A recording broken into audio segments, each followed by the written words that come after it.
Baik, bismillahirrahmanirrahim. Assalamualaikum warahmatullahi wabarakatuh. Alhamdulillahirabbil alamin. Assalatu wassalamu ala asyrafil anbiya'i wal mursalin Muhammadin sallallahu alaihi wasallam wa ala alihi wa sahbihi ajmain, amma ba'du.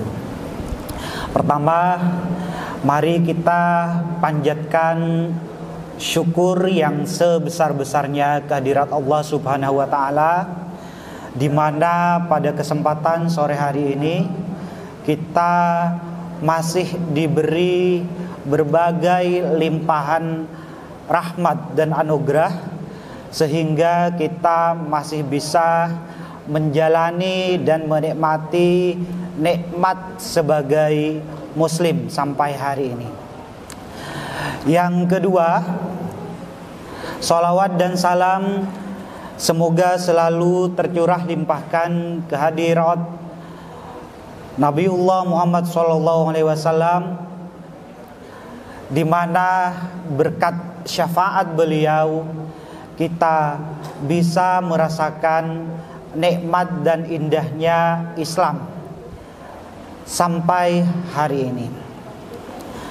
Adik-adik mahasiswa dan mahasiswi yang di belakang, pada kesempatan sore hari ini saya beberapa waktu lalu dihubungi takmir, teman-teman takmir masjid, untuk dapat berbagi dan menyampaikan beberapa hal.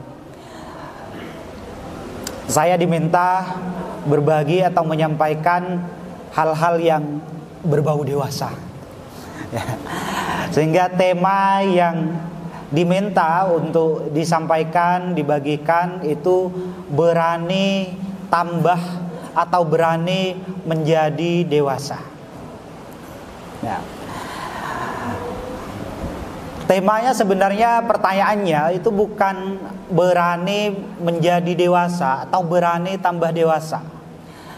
Sebab kedewasaan itu bukan pilihan sebenarnya. Menjadi dewasa itu bukan suatu pilihan bagi kita, tapi suatu keniscayaan. Artinya, menjadi dewasa itu adalah proses yang pasti dilalui oleh setiap kita dalam siklus kehidupan kita. Sehingga kita tidak bisa memilih. Kita pasti akan melewati siklus yang kita sebut sebagai periode dewasa. Kalau kemudian ada beberapa perkataan atau ucapan yang disampaikan oleh beberapa orang terkait, misalnya tua itu pasti, dewasa itu pilihan, itu lebih untuk menekankan bahwa kedewasaan itu sebenarnya keniscayaan, itu lebih untuk menekankan adanya orang-orang tertentu yang seharusnya berada di level dewasa, tetapi kemudian tidak bisa bertindak sebagai individu yang dewasa. Tetapi sekali lagi, dewasa itu keniscayaan, bukan pilihan. Nah, untuk memulai diskusi tentang bagaimana caranya kita menjadi dewasa atau bertambah dewasa, mari kita samakan persepsi kita terlebih dahulu terhadap definisi dari dewasa itu sendiri. Kalau kita berbicara tentang kedewasaan atau definisi dari dewasa, kita bisa melihat atau mengartikan kedewasaan itu dari berbagai macam sudut pandang. Tergantung sudut pandang mana, dari sudut pandang mana kita melihat makna dewasa, maka definisi dewasa itu mungkin bisa berbeda. Berbagai definisi dewasa di literatur yang bisa kita jadikan rujukan. Pertama, dewasa secara biologis atau fisiologis. Secara biologis, secara fisik. Kapan kemudian kita disebut dewasa secara fisiologis atau biologis itu biasanya merujuk kepada akhir periode pubertas. Kemampuan reproduksi kita telah berfungsi secara baik. Akhir periode pubertas biasanya seseorang disebut dewasa. Kalau perempuan biasanya fasenya sudah mulai mengalami menstruasi. Laki-laki kemudian mulai tumbuh jakun misalnya. Kemudian di bagian-bagian tubuh tertentu mulai ada perubahan-perubahan massa otot. Mulai tumbuh bulu-bulu di bagian-bagian tertentu. Itu definisi dewasa secara biologis atau fisiologis, yaitu pertumbuhan fisik dan pertumbuhan hormonal itu mencapai yang semestinya. Teman-teman semua yang ada di sini, ini dari perspektif biologis atau fisiologis, ini sudah pasti orang dewasa semuanya. Sudah sampai ke tahap kemampuan reproduksinya itu sudah berfungsi dengan sebaik-baiknya. Kemudian yang kedua, dewasa dapat diartikan dari sudut pandang sosial dan budaya. Kalau dari sisi fisik, dari sisi biologis, semua yang ada di sini itu sudah dewasa. Dari sisi sosial dan budaya, dewasa dari sisi sosial dan budaya itu seperti apa? Definisi dewasa dari sudut pandang sosial dan budaya itu seringkali didasarkan pada norma sosial dan ekspektasi dari masyarakat sekitar. Contohnya misalnya, kalau kemudian kita dipandang sebagai individu yang sudah mandiri secara finansial, individu yang dipandang sudah siap menikah, individu yang dipandang sudah memiliki anak, maka secara sosial budaya kita dianggap dewasa. Yang ketiga, definisi dewasa bisa dipandang dari sudut pandang hukum. Dewasa dari sudut pandang hukum itu merujuk kepada telah diakuinya hak-hak kita secara konstitusional sebagai orang dewasa. Biasanya kalau di negara kita melewati usia 17 tahun kita sudah bisa memiliki KTP, bisa memiliki SIM, sehingga kita bisa menggunakan hak-hak konstitusional seperti memilih calon legislatif, memilih calon presiden dan seterusnya. Itu dewasa dari perspektif hukum seperti yang saya sebutkan tadi. Jadi tergantung kita mendefinisikan dewasa itu dari sudut pandang mana. Dari sudut pandang biologis atau fisiologis tadi, sosial budaya atau hukum. Definisi dewasa dari tiga sudut pandang ini itu tidak bisa dipilih keniscayaan. Kita sebagai individu itu pasti akan bertumbuh secara biologis menjadi orang dewasa. Secara hukum, ketika mencapai usia 17 tahun, kita akan bertumbuh menjadi orang dewasa secara hukum. Begitu juga secara sosial budaya. Tapi ada satu definisi dewasa yang kendalinya itu tergantung kita secara individu, yaitu dewasa secara psikologis. Ya. Apa itu dewasa secara psikologis? Dewasa secara psikologis merujuk kepada kemampuan kita sebagai individu untuk merespon lingkungan atau situasi dengan cara-cara yang sesuai dengan usia kita. Dewasa secara psikologis merujuk kepada kemampuan kita untuk mengelola dan mengendalikan emosi kita. Dewasa secara psikologis itu merujuk kepada perilaku kita, di mana kita kemudian memutuskan dan bertindak secara penuh tanggung jawab. Itu dewasa secara psikologis, adalah fase di mana kita mencapai integritas ego dan emosional secara mandiri. Nah, kalau dewasa secara biologis, fisiologis, dewasa secara hukum sosial budaya itu merupakan keniscayaan, dewasa secara psikologis ini yang perlu kita latih dan perlu kita perkuat seiring waktu. Kenapa? Karena dewasa secara psikologis itu kendalinya ada di kita. Perlu kita latih dan pelajari secara terus-menerus. Nah, sehingga ketika kita berbicara tentang kedewasaan, tentang menjadi pribadi yang dewasa, itu tidak hanya soal bertambahnya usia, tetapi lebih kepada bagaimana sikap, tanggung jawab, dan kebijaksanaan kita terbentuk ketika kita berinteraksi dengan orang lain dan menghadapi permasalahan-permasalahan kehidupan. Nah, ini yang akan kita bahas secara lebih dalam tentang dewasa secara psikologis ini. Karena ini yang perlu kita latih. Sehingga tidak heran kemudian kalau teman-teman mungkin sering mendengar, ya, ada orang yang secara usia dia itu sudah memasuki tahap dewasa, tetapi sikap, perilaku, dan tindak tanduknya dalam berinteraksi menghadapi masalah-masalah keseharian di masyarakat itu tidak mencerminkan orang dewasa. Karena dewasa secara psikologis itu dilatih dan dibentuk. Nah, kalau yang tadi itu secara alamiah akan dilalui, dewasa secara biologis dan seterusnya. Tapi secara psikologis itu mentalnya dilatih. Nah, kenapa kemudian menjadi dewasa secara psikologis ini perlu?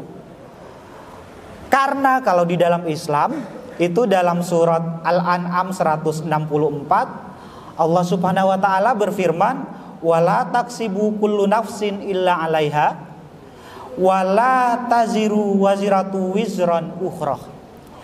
Yang artinya singkatnya bahwa setiap orang itu menanggung dosanya masing-masing. Setiap orang memikul beban dosanya masing-masing. Jadi apa yang kita lakukan di dunia, tindak tanduk kita di dunia, apapun itu menjadi tanggung jawab dan menjadi beban kita sendiri yang harus kita pertanggungjawabkan di akhirat kelak. Bukan orang lain yang mempertanggungjawabkan. Jadi apa yang kita lakukan itu akan dimintai pertanggungjawaban sebagai pribadi yang independen di akhirat kelak. Karena itulah kemudian kita perlu membentuk diri menjadi pribadi yang dewasa. Nah, karena di dalam Islam sendiri tidak ada istilah penebusan dosa seperti di agama lain, ya. Di agama lain ada istilah penebusan dosa. Di kita itu nggak ada. Kita yang kemudian melakukan di Islam, kita yang bertindak, mengambil tindakan, mengambil keputusan, kita yang dimintai pertanggungjawaban. Itu inti dari surat Al-An'am 164. Ya. Nah, sekarang pertanyaannya adalah bagaimana kemudian kita melatih untuk menjadi atau bertambah dewasa dari waktu ke waktu.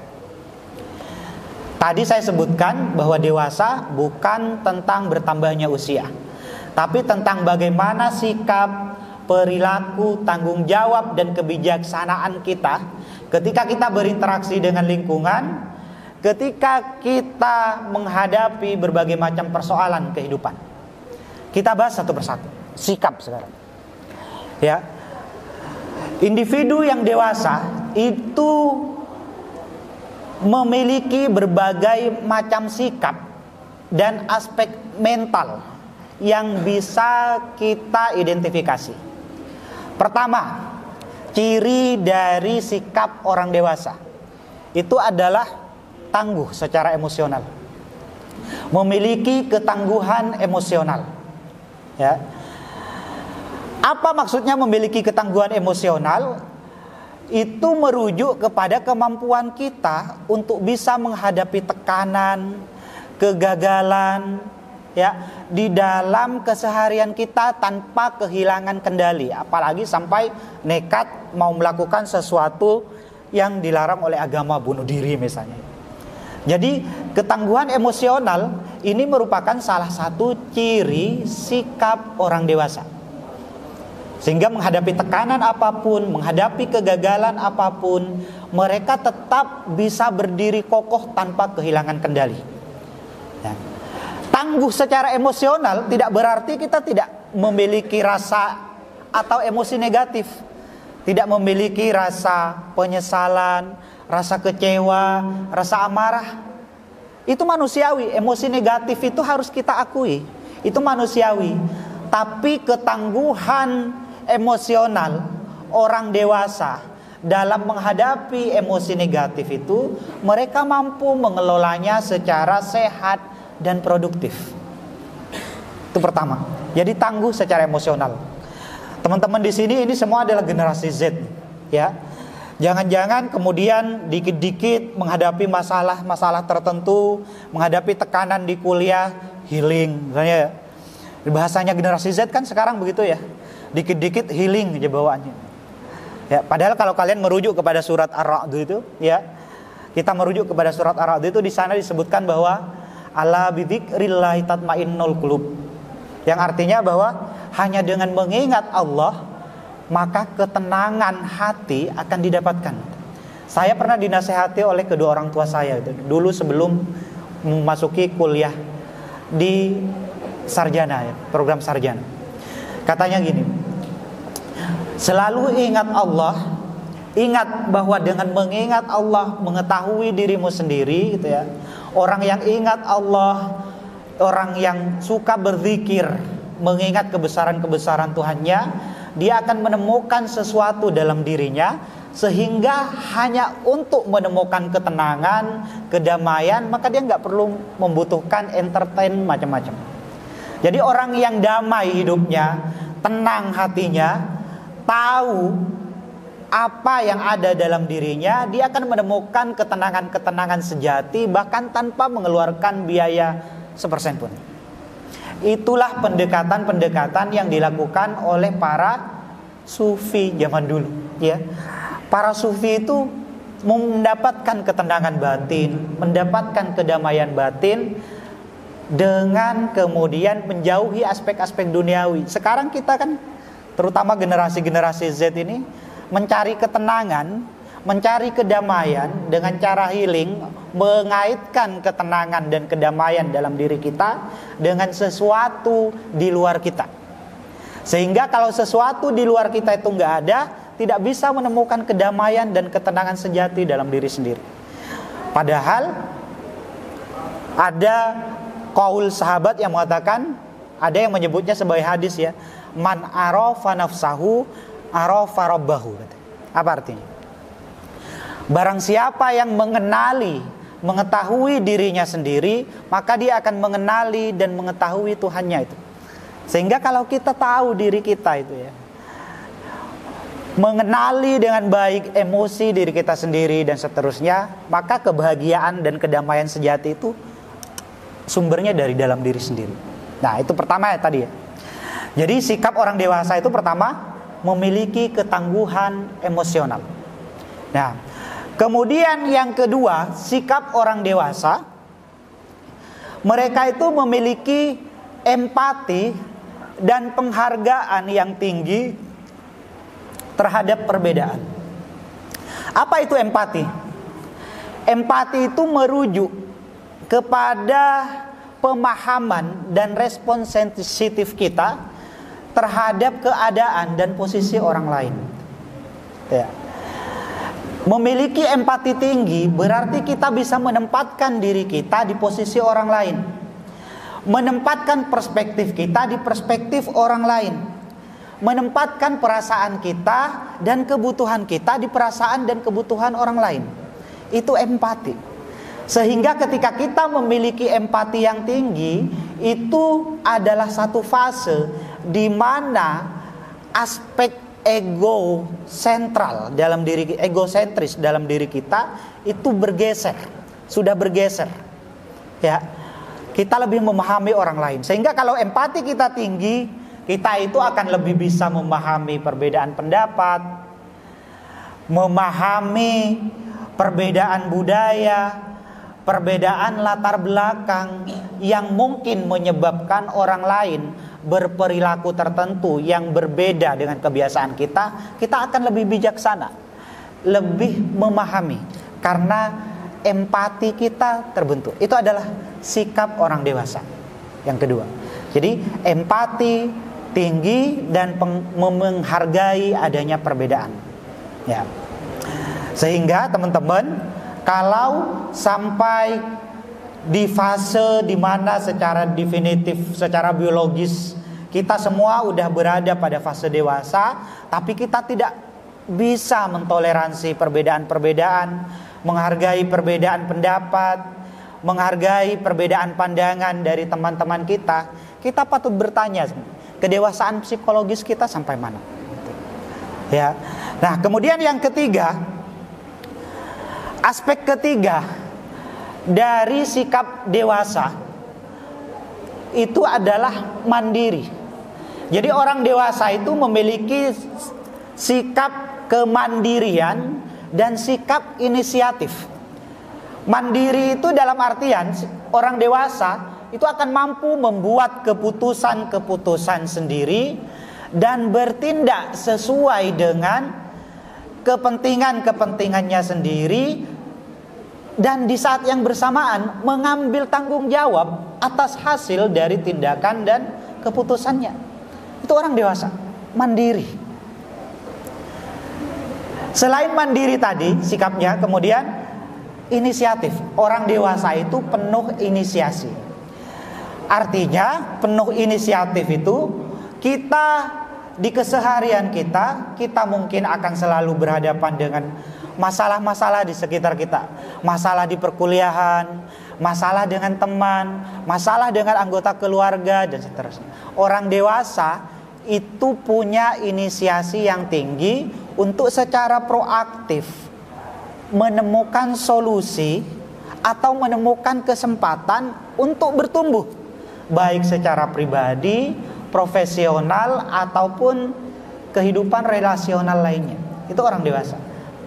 Tangguh secara emosional, kemudian memiliki empati dan penghargaan yang tinggi terhadap perbedaan, mandiri dan penuh inisiatif.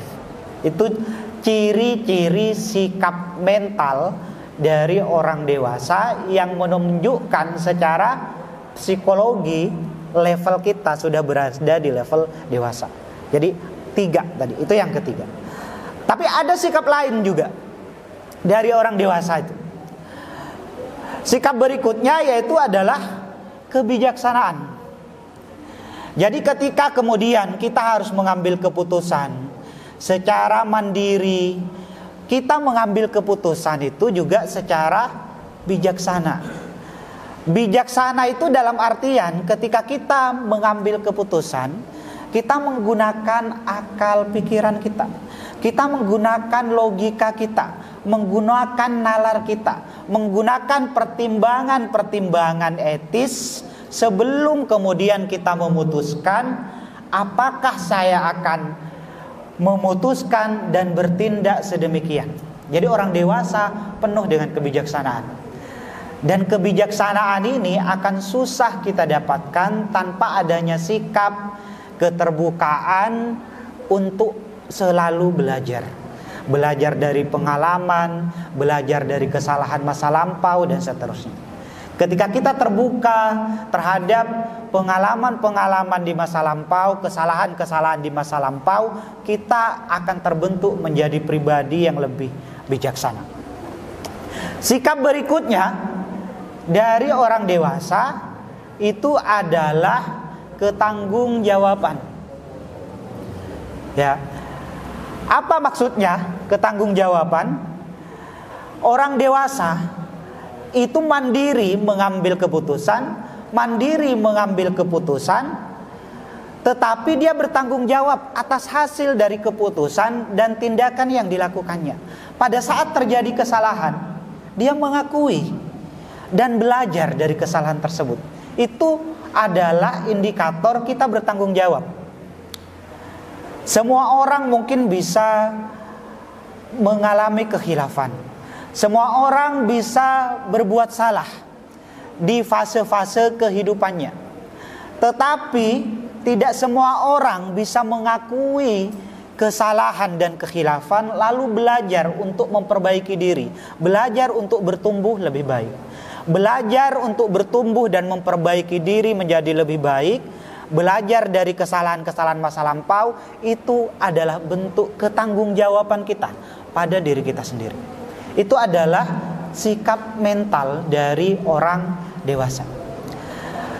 Kemudian sikap berikutnya dari orang dewasa itu adalah sabar. Sabar dan tekun. Orang dewasa itu memiliki sikap yang penuh kesabaran, penuh ketekunan. Sabar maknanya bahwa individu yang dewasa itu akan mampu menahan keinginan untuk kepuasan sesaat, ya, demi hasil jangka panjang yang lebih baik. Itu sabar.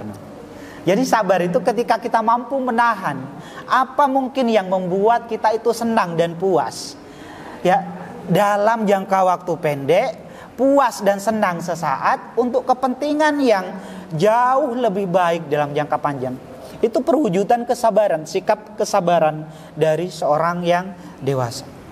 Tekun juga, penuh kesabaran dan ketekunan, yaitu tekun maknanya menunjukkan ketekunan dalam menghadapi kesulitan, termasuk ketidakpastian. Hidup kita ini penuh ketidakpastian, ya. Setiap hari itu kita berhadapan dengan ketidakpastian, berhadapan dengan pilihan-pilihan di mana kita harus memilih dan memutuskan. Ya. Tekun dan belajar dalam menghadapi situasi-situasi seperti ini itu adalah ciri sikap dari orang dewasa. Itu tadi ya. Jadi tadi kembali ke awal ya, bahwa menjadi dewasa atau tambah dewasa itu bukan hanya tentang bertambahnya usia. Bertambahnya usia itu udah hukum alam, kalian secara biologis pasti melewati fase dewasa. Tetapi dewasa secara psikologis yang diukur salah satunya dari kematangan sikap, kematangan perilaku, perilaku bertanggung jawab dan kebijaksanaan dalam menghadapi permasalahan-permasalahan keseharian, itu adalah hal yang perlu kita latih, tidak datang begitu saja. Beda dengan usia tadi. Nah, sehingga teman-teman yang ada di sini semuanya, bahwa kita perlu mengembangkan sikap-sikap tadi. Itu tadi beberapa sikap yang ditunjukkan oleh orang dewasa. Kita perlu mengembangkan sikap-sikap tadi. Sikap-sikap orang dewasa tadi perlu kita kembangkan. Dan untuk mengembangkan sikap orang dewasa ini, pertama yang dibutuhkan itu adalah kesadaran. Ya, kesadaran diri bahwa sikap dewasa itu diperlukan. Kenapa?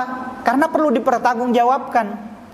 Perilaku sikap kita itu perlu dipertanggungjawabkan di hadirat Allah Subhanahu wa taala kelak di akhirat nanti, ya. Sehingga melatih, menembangkan sikap dewasa, melatih sikap dewasa membutuhkan kesadaran diri dan komitmen untuk bisa bertumbuh secara pribadi dan profesional dari waktu ke waktu.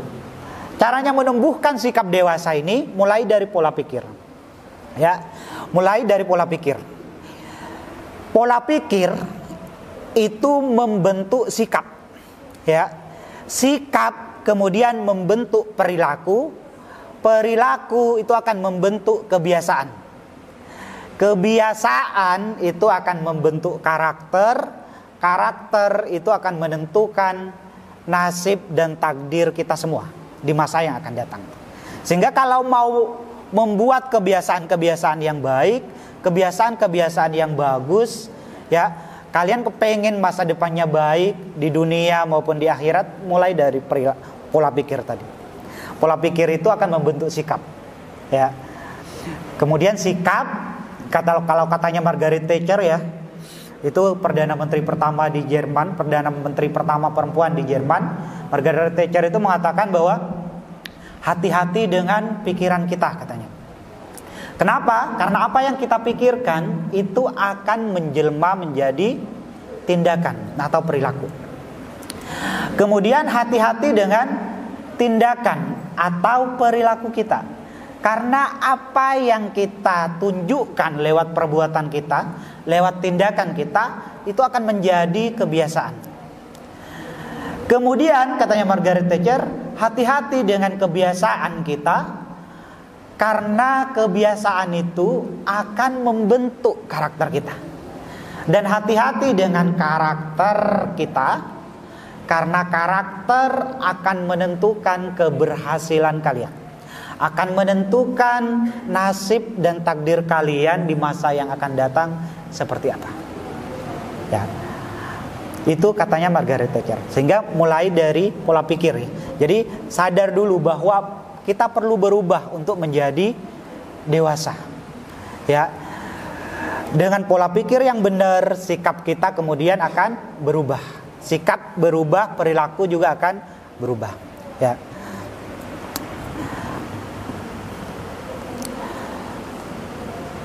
Nah, kita sampai jam berapa ini? 17.20. Nah, teman-teman di sini mungkin ada yang pernah baca buku Atomic Habit nggak? Karyanya James Clear. Ada yang pernah baca buku Atomic Habit itu? Ada yang pernah baca? Di sini? Itu buku bestseller, internasional bestseller buku itu, dan sudah diterjemahkan ke dalam berbagai bahasa termasuk bahasa Indonesia. Di Gramedia banyak itu buku Atomic Habit itu, buku terjemahannya banyak. Kalian boleh baca mungkin yang versi English juga. Versi bahasa Indonesia juga, kalau kalian tidak ingin membaca yang versi English, baca versi bahasa Indonesia. Buku Atomic Habit itu mengajari kita tentang bagaimana caranya membentuk kebiasaan-kebiasaan baik yang bertahan lama. Kadang kita itu kan secara pribadi pengen berubah, ya, pengen punya kebiasaan-kebiasaan yang baik, ya. Tapi kadang berhasil kita merubah kebiasaan baik itu, tapi tidak berlangsung lama. Buku Atomic Habit yang jadi international bestseller itu, coba nanti dicari deh di Gramedia, ya. Di zaman sekarang bahkan soft filenya buku Atomic Habit itu bisa tampaknya didapatkan dari internet, ya. Dibacalah, ya, sangat bagus bukunya, ya. Dulu saya mungkin ketika memasuki usia peralihan dari remaja ke dewasa, di masa-masa SMA, belum tahu nih, taunya itu main dan senang-senang aja nih, main dengan teman-teman, tapi belum punya arah tujuan yang jelas, tujuan dan nilai personal yang baik, yang jelas apa yang ingin dituju.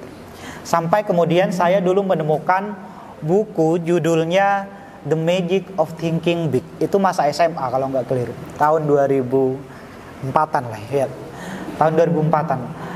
The Magic of Thinking Big. Bukunya masih ada tetap sampai sekarang, dan itu juga buku bestseller yang diterjemahkan ke dalam berbagai bahasa.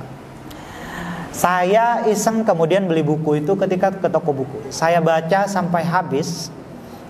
Kemudian setelah membaca buku itu sampai habis, pola pikir saya itu mulai kebuka pelan-pelan. Apa yang perlu saya tuju nih?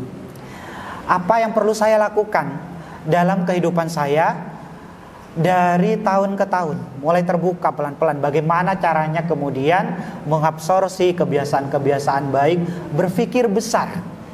Saya tanya, The Magic of Thinking Big, di buku itu kita diajarkan untuk berpikir besar. Karena seperti yang saya sampaikan tadi, berpikir besar itu adalah anteseden atau awalan untuk tindakan-tindakan besar. Nah, jadi remaja yang baru transisi ke dewasa kemudian menemukan pencerahan dari buku, sama kayak kita semua, kalian yang ada di sini. Saya sarankan ke kalian itu, kalau yang masih kemudian bingung nilai hidup saya itu seperti apa, berubah menjadi pribadi yang lebih baik itu seperti apa, saya sarankan kalian itu cari buku yang mampu menginspirasi pola pikir kalian. Buku yang bisa menginspirasi pola pikir kalian itu akan membentuk perilaku kalian, ya.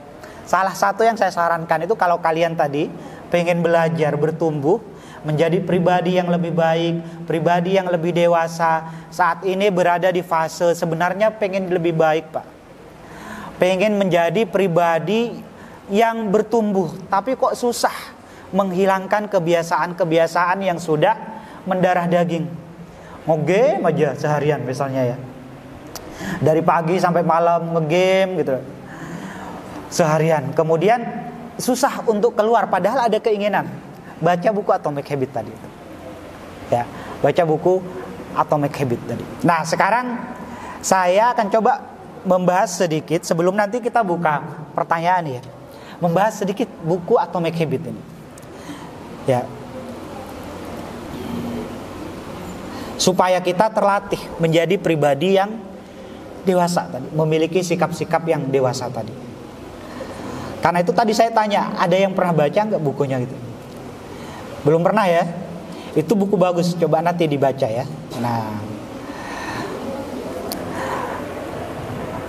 Nah, buku Atomic Habit ini kaitannya dengan sikap dewasa, ya, melatih untuk menjadi pribadi atau individu yang dewasa.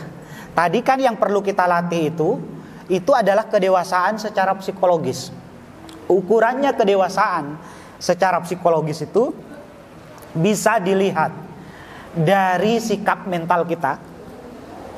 Sikap mental orang dewasa itu tadi seperti yang telah kita diskusikan, saya sebutkan tadi, ada ketangguhan emosi, kemandirian misalnya, dan seterusnya.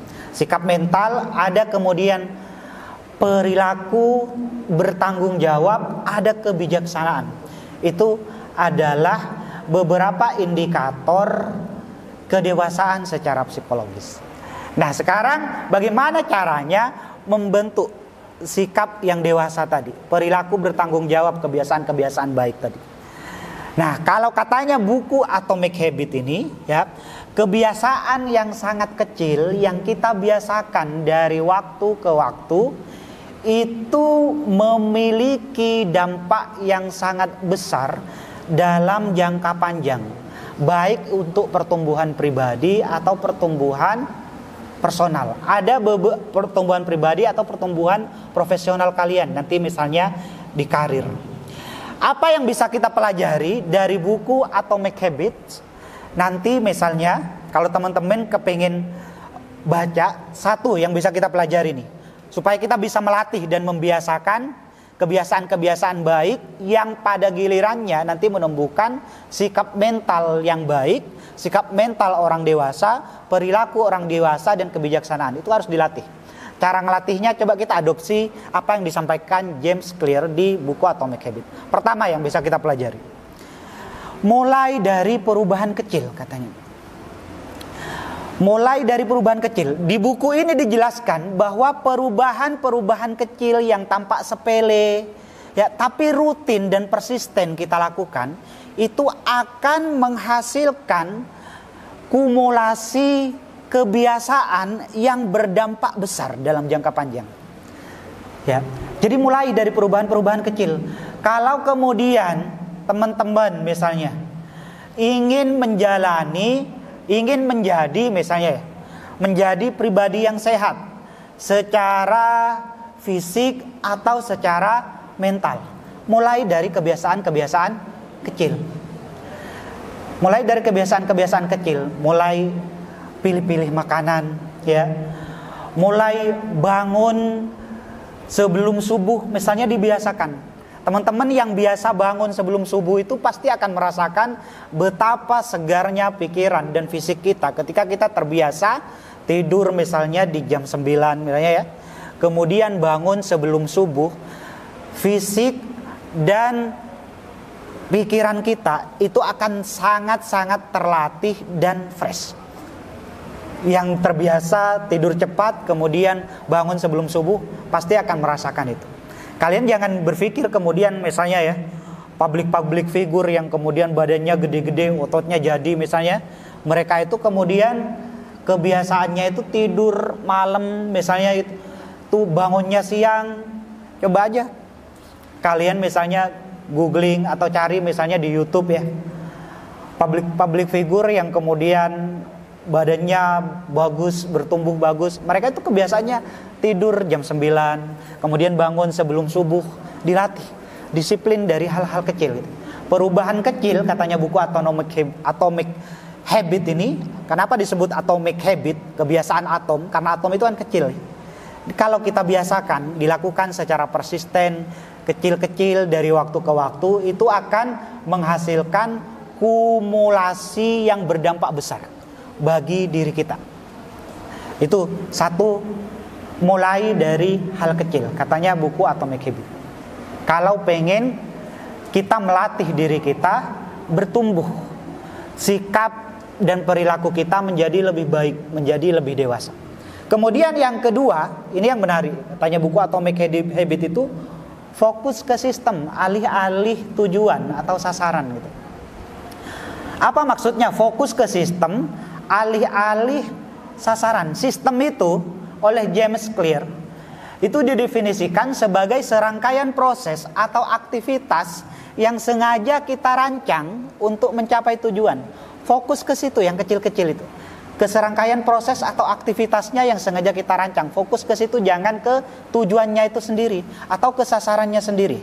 Contoh misalnya, sasaran itu misalnya sasaran itu target ya, atau tujuan. Saya ingin khatam Al-Quran di bulan Ramadan. Khatam Al-Quran 30 juz di bulan Ramadan. Tujuannya itu bagus ya. Sasaran tujuannya itu bagus, yaitu khatam Al-Quran 30 juz di bulan Ramadan. Tetapi untuk menumbuhkan kebiasaan baik yang bertahan lama, katanya James Clear, jangan fokus ke sasaran atau tujuan, tapi fokus ke sistemnya. Sistemnya itu adalah serangkaian proses atau aktivitas yang kita rancang untuk mencapai tujuan tadi. Sehingga kalau kemudian tujuan atau sasarannya khatam 30 juz Al-Quran di bulan Ramadan, maka fokus kita itu diarahkan untuk misalnya alih-alih kepada tujuannya itu adalah coba deh biasakan kecil-kecil. Setiap sholat misalnya, dia itu kita kemudian baca Al-Quran 5-10 halaman, dibiasakan ke sistemnya, dibuat kebiasaan di mana misalnya setiap hari kita menyelesaikan beberapa bacaan, beberapa halaman Al-Quran, dibuat kebiasaannya. Itu yang disebut sistem, serangkaian proses atau aktivitas yang memang kita desain. Jadi biasakan. Ya, kalau kita berfokus kepada sasaran atau tujuan, ya, alih-alih berfokus ke sistem, katanya James Clear itu, ketika kita mencapai sasaran atau tujuan, misalnya ya pengen khatam Al-Quran tadi, atau kepengen turun berat badan 10 kg misalnya di masa yang akan datang, ya, daripada fokus ke sasarannya, ke tujuannya, fokus ke rangkaian aktivitas atau proses yang kita rancang untuk mencapai itu. Maka kemudian kalau pengen menurunkan berat badan, ya coba biasakan bangun pagi, olahraga, makanan, mulai makan makanan yang sehat dan seterusnya. Itu dibiasakan, itu sistemnya.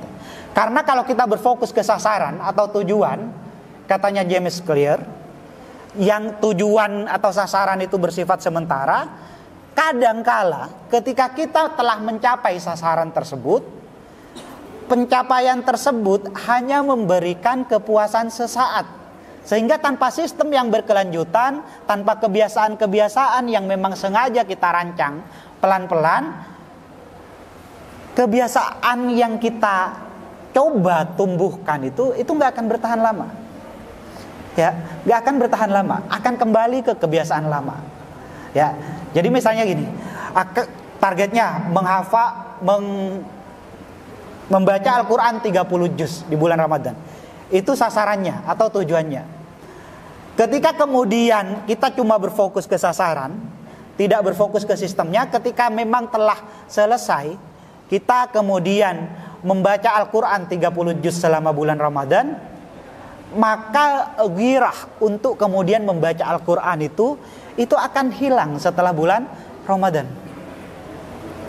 Jadi fokus ke sasaran itu memberikan kepuasan sesaat, sehingga kebiasaan yang kita lakukan untuk mencapai tujuan atau sasaran itu tidak akan berlangsung lama, katanya James Clear, gitu ya. Sehingga kemudian sasaran itu tidak menangani perubahan sehari-hari.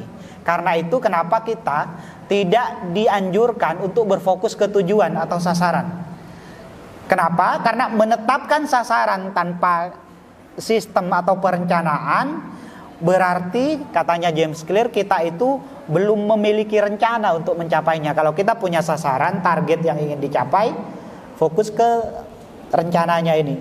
Untuk sampai ke sana seperti apa? Fokus ke sini daripada ke tujuannya itu sendiri. Itu akan menumbuhkan kebiasaan-kebiasaan yang lebih bertahan lama. Sering sekali kita kepengen berubah menjadi lebih baik, berhasil, tapi temporer, sifatnya sementara, tidak bertahan lama. Nah, itu kemudian itu yang kedua. Jadi yang pertama tadi ya, kalau belajar dari Atomic Habit untuk belajar menjadi orang dewasa tadi ya, melatih sikap mental dewasa itu mulai dari perubahan-perubahan kecil untuk merubah sikap mental kita. Fokus ke sistem, rangkaian prosesnya daripada ke tujuannya, katanya James Clear di buku Atomic Habit. Kemudian jadikan kebiasaan bagian dari identitas kita itu. Kalau kita menginginkan misalnya ya menjadi pribadi yang sehat, pribadi yang dewasa secara fisik dan mental, misalnya terutama secara psikologis, maka ya buat kebiasaan-kebiasaan yang terikat secara langsung dengan identitas yang kita kembangkan sendiri. Misalnya ya. Jadi kebiasaan itu dibuat selaras dengan identitas kita. Kalau kita membuat selaras dengan identitas kita, maka sangat mungkin kebiasaan itu akan bertahan lebih lama. Jadi misalnya gini, ya. Kalian definisikan, misalnya kalian menargetkan kepengen baca buku misalnya 5 buku dalam 1 bulan. Itu target atau sasaran. Definisikan identitas kita, kalian misalnya bahwa saya ini pembelajar, saya ini pembaca. Definisikan identitasnya dulu. Dengan mendefinisikan identitas kita sebagai seorang pembaca, sebagai seorang pembelajar, maka aktivitas yang kita lakukan selama membaca buku itu akan menjadi nikmat dan berpotensi bertahan dalam jangka panjang. Jadi lakukan sesuatu itu, sistem yang kita rancang untuk mencapai tujuan, untuk memperbaiki diri, itu kita tautkan dengan kebiasaan-kebiasaan kita. Kemudian yang terakhir, katanya buku Atomic Habit itu, sesuaikan lingkungan kita. Kalau kemudian kita menginginkan menjadi pribadi yang lebih dewasa, yang ditunjukkan oleh sikap, perilaku dan kebijaksanaan yang dewasa, maka kelilingi diri kita dengan lingkungan-lingkungan yang mampu menstimulus kita menunjukkan sikap, perilaku dan kebijaksanaan orang dewasa. Sesuaikan lingkungannya. Itu katanya James Clear. Detailnya teman-teman bisa nanti baca buku Atomic Habit seperti yang saya sampaikan tadi. Nah, kaitannya terakhir, kaitannya dengan Ramadan sebelum kita diskusi ya. Ramadan pada prinsipnya itu adalah sarana latihan atau sekolah untuk melatih kita ya, merancang kebiasaan-kebiasaan kecil sehingga kita pada akhirnya bisa menjadi pribadi yang lebih baik. Di Ramadan itu kita dilatih, kita sekolah untuk bisa menahan emosi, untuk bisa menahan, mengendalikan diri, mengendalikan nafsu, pengendalian diri, pengendalian emosi. Ini adalah sikap dari orang dewasa. Kita dilatih selama 30 hari, ya, supaya kita terbiasa mengendalikan emosi, mengendalikan diri. Harapannya kebiasaan itu kemudian bisa sustain dan bertahan lama. Luar biasa. Islam itu luar biasa, Al-Quran. Kalau sekarang kita membaca buku Atomic Habit James Clear tadi, yang mengatakan kalau pengen membentuk diri menjadi lebih baik, membuat kebiasaan-kebiasaan baru yang bertahan lama, fokus ke rangkaian sistem, ya, fokus ke rangkaian proses atau aktivitas, alih-alih ke targetnya, ya. Mulai dari kebiasaan-kebiasaan kecil yang secara konsisten kita lakukan dari waktu ke waktu. Ramadan itu pada prinsipnya gitu. Jadi kita diajari untuk mengendalikan diri selama 30 hari. Belajar menahan nafsu. Belajar banyak hal selama bulan Ramadan. Itu adalah fase membiasakan kita dengan kebiasaan-kebiasaan kecil. Harapannya kemudian di akhir kita terbentuk menjadi terbiasa dengan kebiasaan-kebiasaan pengelolaan diri tadi, pengelolaan emosi tadi, dan seterusnya. Kalau dari penelitian ilmiah secara empiris, kalau teman-teman misalnya pengen melatih diri menjadi lebih dewasa, menjadi lebih baik, kebiasaan baru itu terbentuk, kalau berdasarkan hasil penelitian, itu rata-rata membutuhkan waktu 66 hari untuk terbentuk menjadi kebiasaan baru. Tapi 66 hari, ya. Jadi artinya misalnya gini nih. Kita mau membentuk kebiasaan baru nih. Mau menjadi pribadi yang baru dengan karakteristik yang baru. Perlu ada kebiasaan-kebiasaan, sistem yang kita rancang nih, ya, yang itu secara rata-rata membutuhkan waktu 66 hari. Kalau 66 hari itu dilewati, maka kemudian kebiasaan baru itu akan menjadi karakter, akan terinternalisasi ke dalam diri kita sendiri. Tapi 66 hari ini bukan durasi yang absolut.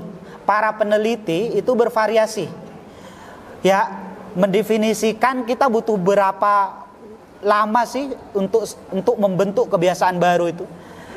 Rentangnya itu antara 18 sampai 254 hari, tergantung berbagai macam hal.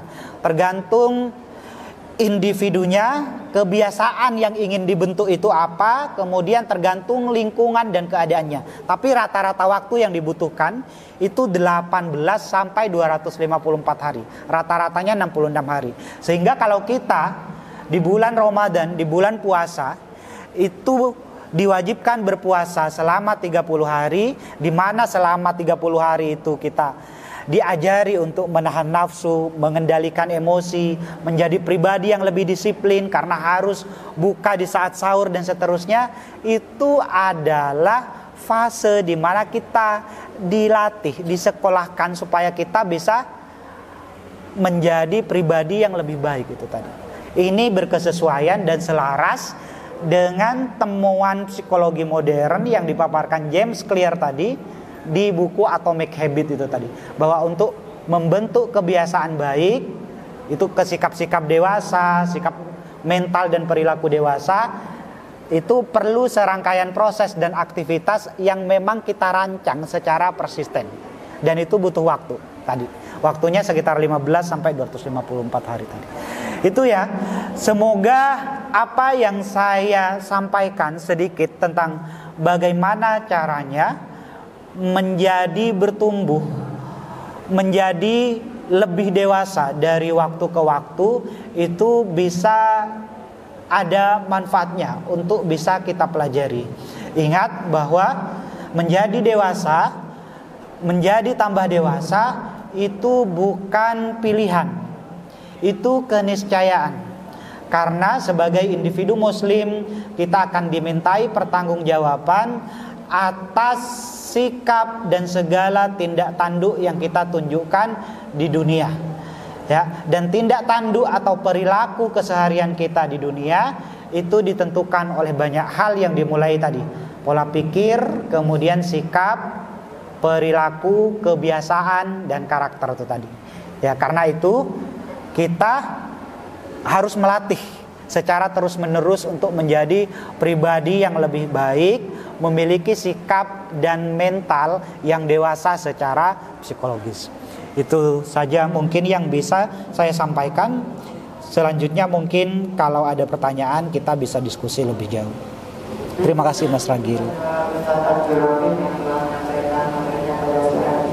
Mungkin ini ada pertanyaan yang masuk melalui chat, izin membacakan. Assalamualaikum Ustaz, izin bertanya, bagaimana cara menjaga kesabaran dan ketenangan hati di tengah tekanan dan tanggung jawab yang meningkat saat kita beranjak dewasa? Oke. Bagaimana caranya melatih kesabaran ya? Melatih kesabaran dan menggapai ketenangan hati ya di saat kemudian kita beranjak dewasa. Tanya ya. Tadi saya sampaikan di awal ya, bahwa ketika kita berbicara tentang dewasa ya, titik tekan utamanya sebenarnya lebih kepada dewasa secara psikologis, bukan misalnya fisiologis atau biologis. Ada orang yang mungkin secara usia dia jauh lebih muda dibandingkan orang lain yang usianya mungkin lebih tua, tetapi kematangan atau kedewasaan psikologisnya jauh lebih baik. Ketangguhan emosionalnya, kemandiriannya, kebijaksanaannya jauh lebih tinggi dibandingkan orang-orang atau individu yang usianya lebih tua. Banyak yang seperti itu. Sebaliknya ada orang tua yang usianya itu sudah banyak, tetapi dari sikap mentalnya tidak menunjukkan sikap mental dewasa. Ya. Sehingga sebenarnya kalau kita kepengin melatih kesabaran, ya, kesabaran itu perlu kita latih sedari dini. Melatih kesabaran itu sedari dini, tidak kemudian hanya pada saat kita berada secara fisiologis di transisi usia remaja menuju dewasa. Karena pada prinsipnya semua orang itu kan pasti punya masalah ya. Kita itu apapun posisi, profesi dan status kita pasti mengalami masalahnya masing-masing, gitu ya. Dan Allah Subhanahu wa taala di dalam Al-Qur'an itu telah menyampaikan bahwa manusia itu akan diberikan beban dan tanggung jawab sesuai dengan kapasitasnya masing-masing. Sehingga masalah itu sebenarnya itu adalah salah satu hal yang menjadi latihan kita untuk menjadi lebih baik, lebih dewasa dalam misalnya bertindak termasuk aspek emosinya. Sehingga kalau kita kepengen melatih kesabaran, ya, melatih kesabaran, banyak hal yang bisa kita mulai lakukan pelan-pelan ya. Pertama, untuk melatih kesabaran itu kita harus mengenali diri kita sendiri, mengenali emosi kita sendiri. Jangan menolak misalnya bahwa kita itu memiliki emosi negatif. Kadang kita itu capek, kadang itu lelah, kadang penuh amarah dan seterusnya. Itu biasa, itu manusiawi. Mengenali diri kita, mengenali emosi kita. Lalu kemudian kita mengelolanya secara sehat dan produktif. Ya, kenali dulu bahwa kita itu punya emosi, dan emosi negatif itu gak perlu ditahan, gak perlu dibuang sebenarnya. Pada saat tertentu kita itu bisa menunjukkan ketidaksabaran, tidak apa-apa, itu manusiawi, ya. Tidak apa-apa, itu manusiawi. Tapi yang terpenting bagaimana caranya kita mengelola dan melatih kesabaran kita itu tadi. Allah Subhanahu wa taala, hadis ada yang mengatakan ya, hadis Rasulullah SAW itu mengatakan bahwa orang yang kuat itu itu bukanlah orang yang kuat dalam bergulat atau berkelahi, tetapi orang yang kuat itu adalah orang yang bisa menahan amarahnya ketika dia marah misalnya. Itu salah satu hadis menunjukkan bahwa pentingnya kita melatih kesabaran kita, ya, melatih kesabaran kita, melatih emosi kita. Caranya gimana? Pertama, tentu kita harus ketahui dan akui, kenali emosi-emosi kita seperti apa, karakter kita, diri kita kenali, lalu kemudian kita kelola dengan lebih baik. Tentu perlu latihan-latihan. Tadi saran dari James Clear di buku Atomic Habit itu bisa diadaptasi bahwa untuk melatih kesabaran bisa dimulai dari hal-hal kecil. Ya, jangan gampang emosian terhadap hal-hal kecil, misalnya bersabar misalnya ketika kemudian di kelas misalnya mendapatkan tugas yang sangat banyak, kemudian anggota kelompoknya kemudian tidak bisa berkontribusi dengan baik. Kesabaran itu dilatih dari hal-hal kecil seperti itu. Itu ya. Itu mungkin.